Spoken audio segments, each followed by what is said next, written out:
Welcome back to the Garden Guys. As always, it's me, Peaches. And today, once again, I'm here with... Lauren the Mortician. Hello. Hello. I'm so happy to be here. This is amazing. I'm having so much fun with you. This has been so much fun. So this is part 2 of tandem podcasting. Yeah, we are tandem podcasting. Yeah. So we started part 1 in my podcast, Lauren the Mortician podcast on Patreon. Mm-hmm. And now we are continuing because our first part, I had asked my Patreon peeps to send me their ghost stories. And we read the first half of those in my Patreon. Mm-hmm. And now here we are at the To Be Better podcast. And we are now reading part 2. And we saved some good ones. Yes. And after this, I want to do a little discussion about a doctor in Key West. Okay. Yeah. Let's do it. See if you've heard of it or not. So jumping into the continuation of the ghost stories. I grew up living across the street from my grandparents. I was brought home to their house when I was born, while my parents built their house. I was the first grandchild. My parents were 17 and 18, so my grandmother was very involved in my life. She was my safe person, and we were close. When I married, my grandparents let us rent an apartment in their basement, and my first baby was brought home to the house as well. He was their first great-grandchild. My Gma doted on him, and they shared many a popsicle and time snuggling watching cartoons. Mm. Fast forward 3 years, and my Gma was diagnosed with colon cancer. They decided to move in with my aunt, who was building a home close by. My grandparents asked if we wanted to buy their home, and we were thrilled. I loved this house, still do, and I was so excited. It was so fun to make plans with my grandma and know that she was excited for us too. Unfortunately, my grandma passed away before my aunt's house was finished. She died in the master bedroom, now my bedroom. People freak out when they find that out, but it's been nothing but a comfort to me. Fast forward to our daughter being born, and almost a year old, we all caught the swine flu. I felt horrible not being able to snuggle and take care of my son the way I wanted to, being sick and having 2 sick little ones. I was apologizing to my now 3-year-old son one morning and telling him how sorry I was that I couldn't snuggle with him for longer, and he piped up, "It's okay, Mama." Gma came and snuggled me and tickled my arms and sang to me to make me feel better so I could sleep. I got the chills. Oh. Right? That is 4 generations in that household. All under one roof. Talk about like a matriarch of a family, and she's still doing it in the spiritual form. Mm-hmm. Come on. My kids call my mother Nana. My mother-in-law is Swedish, and she is called Farmor. Ooh, nailed it on the first try. Gma has always been my Gma, his great-grandmother. I asked him what he meant, and he looked at me like I was stupid. You know, Mama, Grandma. Duh. I almost started to cry. This wasn't the only instance of my grandma comforting my kids and myself. When my kids would get scared of the boogeyman or spooky things at night, I was happy I could tell them Grandma was feisty and would let anything scary in the house. Oh, They have a little protector. little guardian angel. And that's so sweet. I love that one. That was a really nice one to read. Oh, I didn't read who it was submitted by. Oh, because there was not a name. Okay. A couple of them were anonymous. Okay. So should I read the names by the ones that say? Mm-hmm. Okay. So next one, submitted by Nadine. In 2005, I drove my kids to South Carolina from Michigan. Coming home, I drove 11 hours straight and decided to stop at the first hotel I saw from the highway in Ohio. The hotel was very run down, but I didn't care. The room was very creepy. I made the kids keep their shoes on because the carpet seemed wet and sloshy in some areas. Ugh. I'm going to be honest, I would rather sleep in the car. I was just thinking that same thing, but you know what? Desperate times, okay? Desperate measures, I get it. There was a time, family vacation in California. I was rather young. We were not the best, well off financially, so my mom picked a hotel that was within our price range, and we were able to see a drug deal from our bathroom window. So, desperate times call for desperate measures. But I've not thought about that in decades. Oh, man. Memory lane. Right? Just cruising on it down in my little jalopy. The window didn't latch, and we were on the bottom level. We were so exhausted that we just made the best of it. We slept on 2 full-size beds. I had my youngest, 10 at the time, in bed with me. We all fell asleep, and at 4 a.m., I was awoken by my bed shaking violently. I opened my eyes, and above the bed was a black mist just swirling above me. I turned on the lamp so fast. My daughter never woke up. I eventually went back to sleep with the light on. In the morning, I noticed the bed didn't have a bottom sheet on it, just 2 top sheets.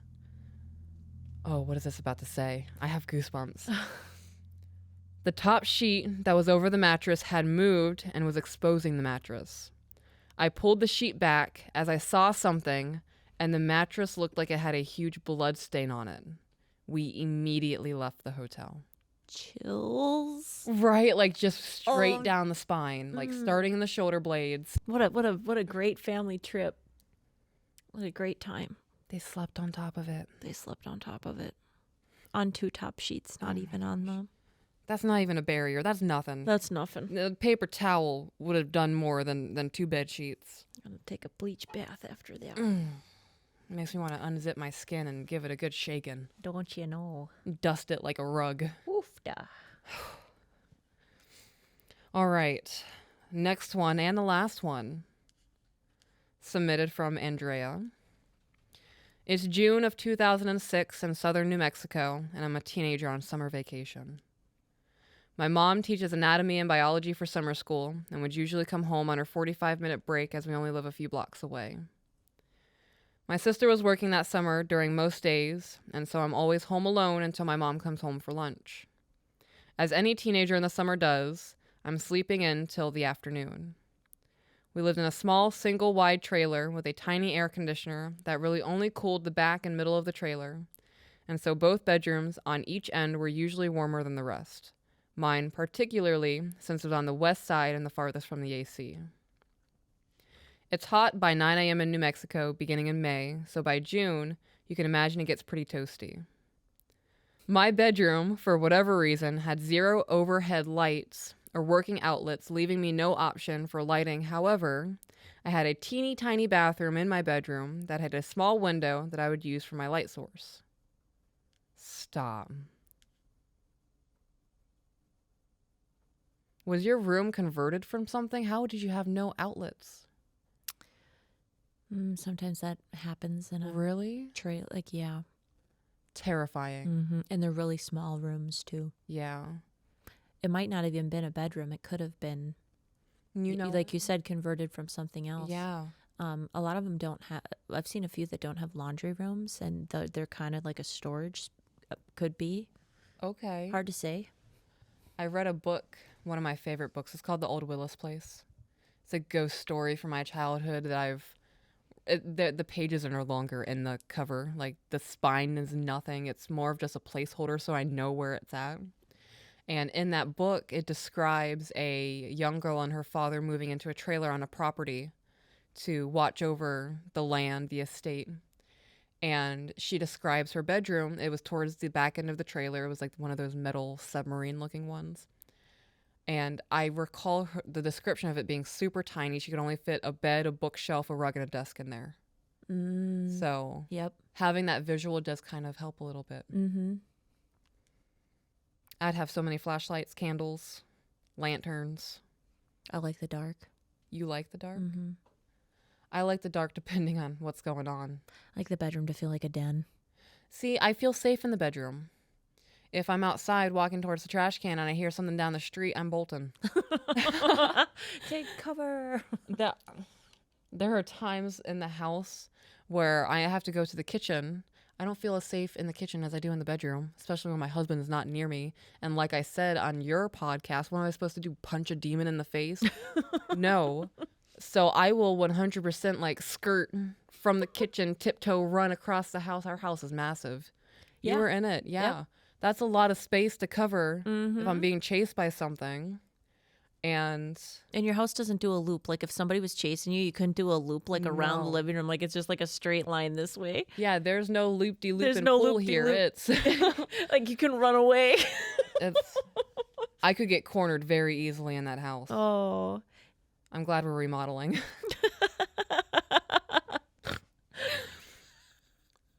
Oh. So back into the email, back into the ghost story. I feel so cool saying that.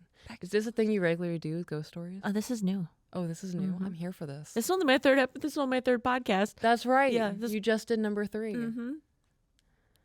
But I love this stuff. I love this stuff. Yes. I love the spooky side of things and the supernatural and paranormal. Zach Baggins and what was it? Ghost Adventures? Mm-hmm. Did you watch that? I've seen. Mm-hmm. Yep. That was another staple. Taps. Yep. Watched a lot of that. Yep. I tried to form my own ghost hunting group and I bought all the equipment. All my friends were like, yeah, we'll do it with you. And 6 months go by. I'm like, so guys, I have $600 worth of ghost equipment here. Like, what are we doing? And they're like, no, I don't make enough of my serving job. I thought we were joking. Do you still have it? I do not. Oh. No. Would you be down to ghost hunt with me? Yeah, absolutely I would. That would be fantastic. Mm-hmm. Okay. Moving on. Sorry, Andrea. I'm enjoying our friendship. I love this. Yes. Okay. That being said, unless I was doing my business, that door was always left open. My windows were covered in blankets to block out the heat of the sun, so it was pitch black in there if I didn't. So, I'm sleeping in as usual, when said time mid-morning I wake up freezing.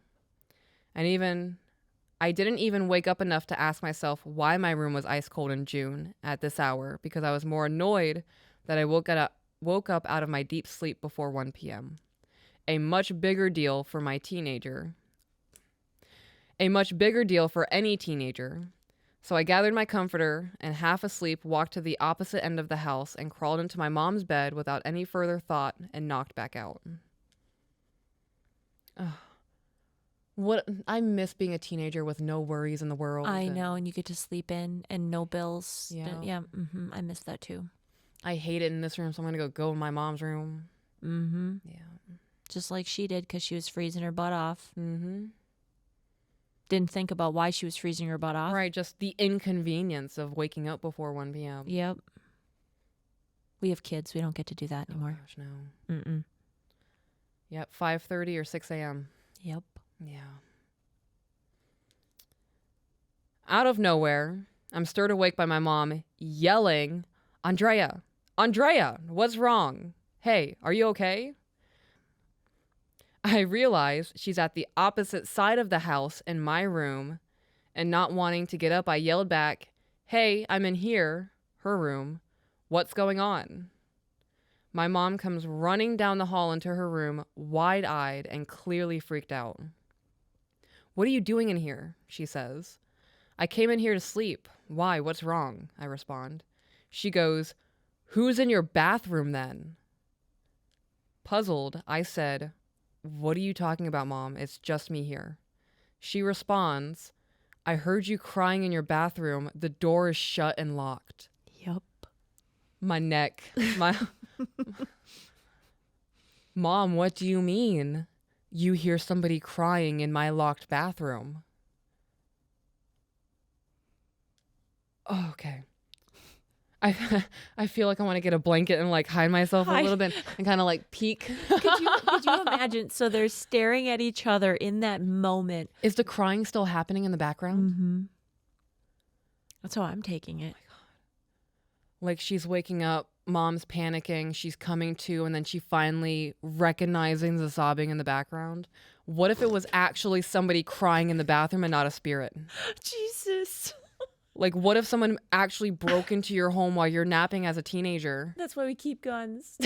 That's precisely why I am constantly locked and loaded. I actually used to sleep with knives in my room because I didn't have access to guns as a teenager. Yes, I had a knife under my pillow as a teenager. Because I watched too much true crime even as a teenager. Yep. I had to have something. I grew up on Forensic Files. As a 7-year-old, Yes. I could tell you the Forensic Files opening. I have watched every single episode of Forensic Files. Yep, Forensic Files, Deadly Women, That was something that I grew up on. Yeah. Mm-hmm. Yeah. Mm-hmm. Explains a lot into adulthood.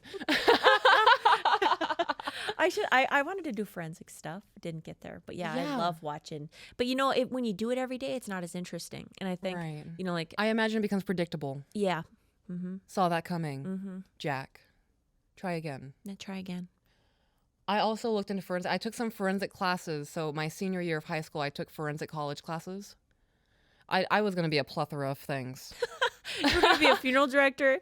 You were going to do forensics. Right. I wanted to be a forensic analysis. I wanted to be a blood splatter analysis. Yeah. I checked out the technical college to be a surgical technician. Oh my goodness. I looked into being a cardiologist. Oh my gosh. Yeah. She's going to keep you alive, but somehow unalive you and then solve your murder.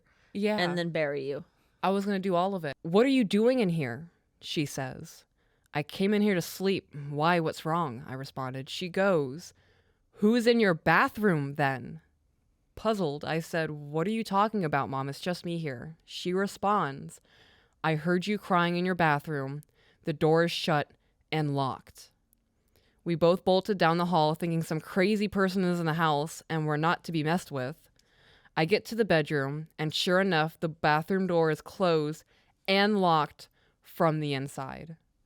I quickly picked the lock, and no one's inside. Oh. It dawned on me then that I went into my mom's room to sleep because I was freezing in my room when usually it's a convection oven in there. No one came home.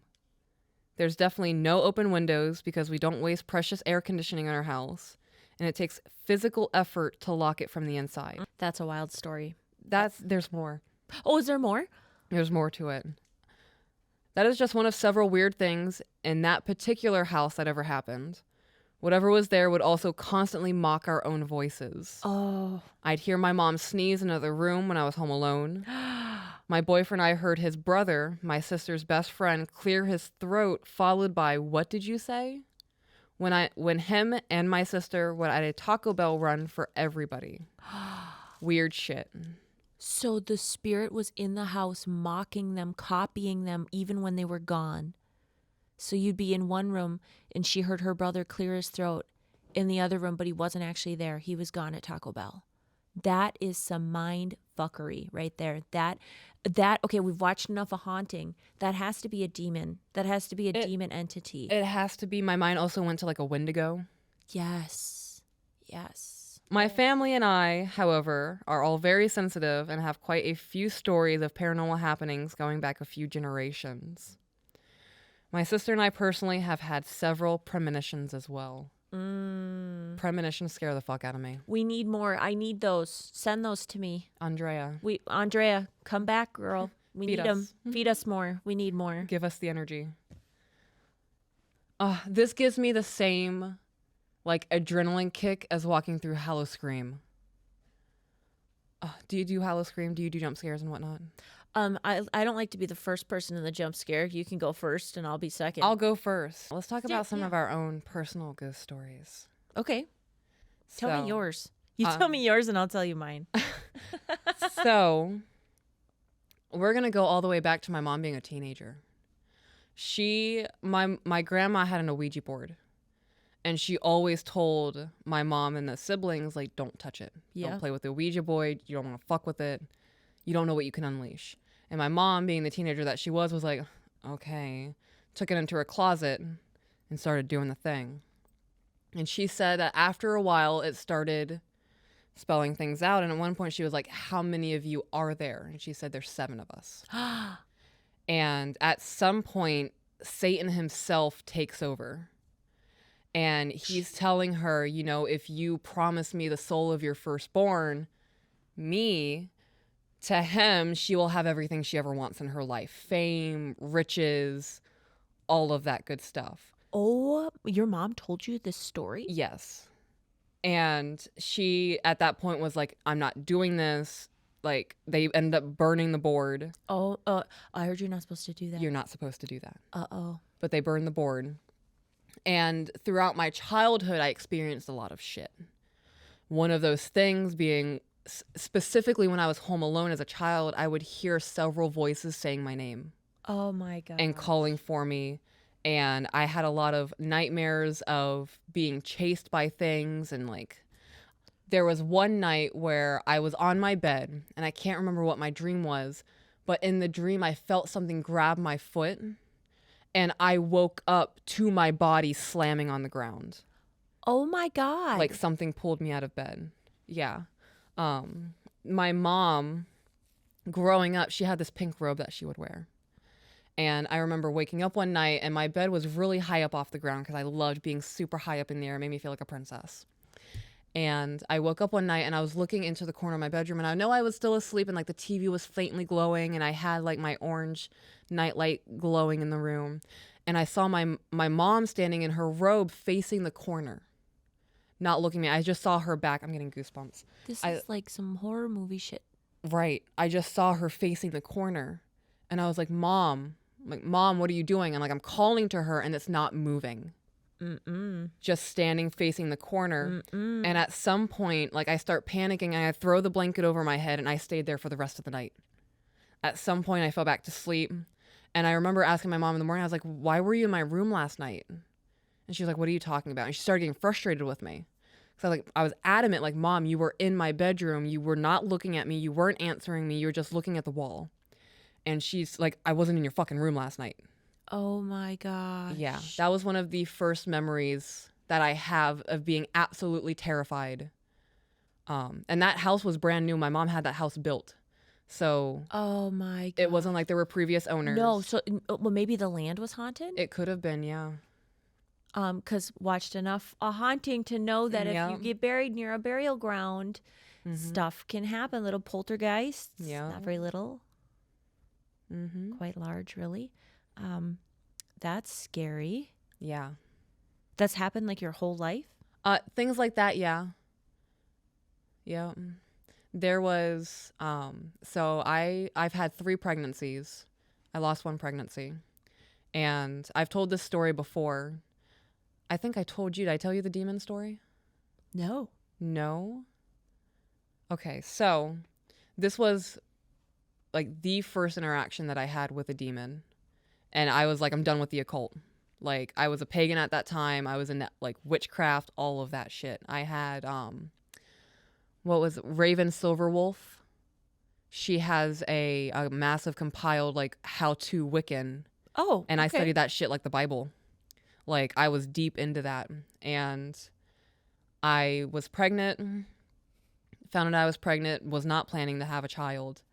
And one night I had a dream where I was in hell.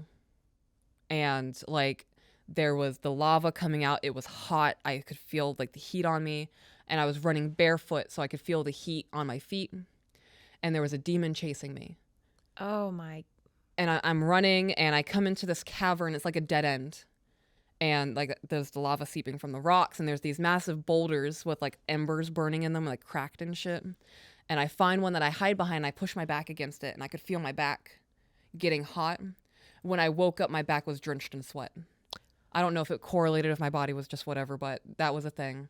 That's wild. And in the dream, I'm pressed up against this rock and I'm crying and I'm trying not to like, because like if he hears me, he's gonna find me. Yep. And I closed my eyes and I'm like, I hope he doesn't find me. I'm praying he doesn't find me. And I open my eyes and he's in my face. Oh God. The demon's right there. And No. the only thing that I could say is like, please, I'm pregnant.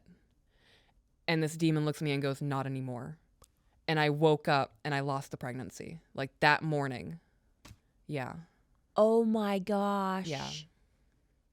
So you're not saying that you are attributing losing that pregnancy to the Wiccan stuff and like reading the books and I don't know. It's just a weird coincidence. I actually don't really believe in coincidences. I think that there are definitely forces in the world. And what you give your attention to and what you put your energy into will attract the attention of other things, whether that's your intention or not. Very true. Like, if there is a chink in your armor, they will see that shit and, like, water just start filling through that hole. I think inadvertently, I did definitely open myself up to something. Yeah. Um, Maybe you were already open and then it just kept opening Yeah. because of like with your childhood and with the spirit board and everything. Oh, part of me, like after I lost that pregnancy, I was like, why? Why would this happen? And like part of my mind was like, that was Satan making good on his promise to my mom because that was my first pregnancy. And like maybe he felt cheated. Oh my gosh. Yeah. What did he look like? Can I ask that? Yeah, it was like all black, cracked skin, black eyes. There was like, this is gonna sound super stupid. Have you ever seen like the Hobbit movies with Smaug, where like he opens his mouth and the fire starts emanating from his throat? It looked like that when he spoke to me. Oh. And it was the very foul. Like I've never smelled death before. I've never smelled it before. I am convinced in that dream on his breath, I smelled death. So then after that, you ditched all the stuff. How old were you? My early 20s. Okay. Late teens, early 20s, 19, 20. Okay. Yeah. Oh my gosh. Girl. Yeah. Damn. That's like, you know, when we read that story? Yeah. And then we just kind of like sat in silence and for had a to little process bit it. to digest that. Yeah. I would need counseling after that. It was a lot to process. It was definitely a lot to process. Oh my gosh. Yeah. Even now, like looking back on that, I feel guilty. Oh. Yeah. Because, you know, I'm still one of those people that things happen. I'm really big into fate. I'm really big. I would not blame yourself for that. Yeah. I would not hold on to that. I would not keep that blame. I don't think if that was how fate was supposed to be, I don't think there could have been anything different that you could have done. Maybe that was just your moment in life to pick a different path. Yeah. And you can't regret it. You can't change it. You've got 2 beautiful babies now, and you're married to a wonderful man. And I think that just unfortunately happened, but made you into the person you are today. Thank you for saying that. I'm a really big believer in that stuff. Yeah. Even when you're at your lowest and you just think that life isn't going to get any better, that could be a tipping off point. That could be your reason to keep going, you know, where you just, I'm a really big believer in that stuff. Yeah. Now, I think I said, you know, I'm not always a big believer in everything happens for a reason, but sometimes fate does step in. And I think that's what leads us to where we end up. And life is so crazy and the universe is so connected and so many people are connected, and the world is so small and it just continually keeps getting smaller. But no, wow, that was so interesting. Yeah.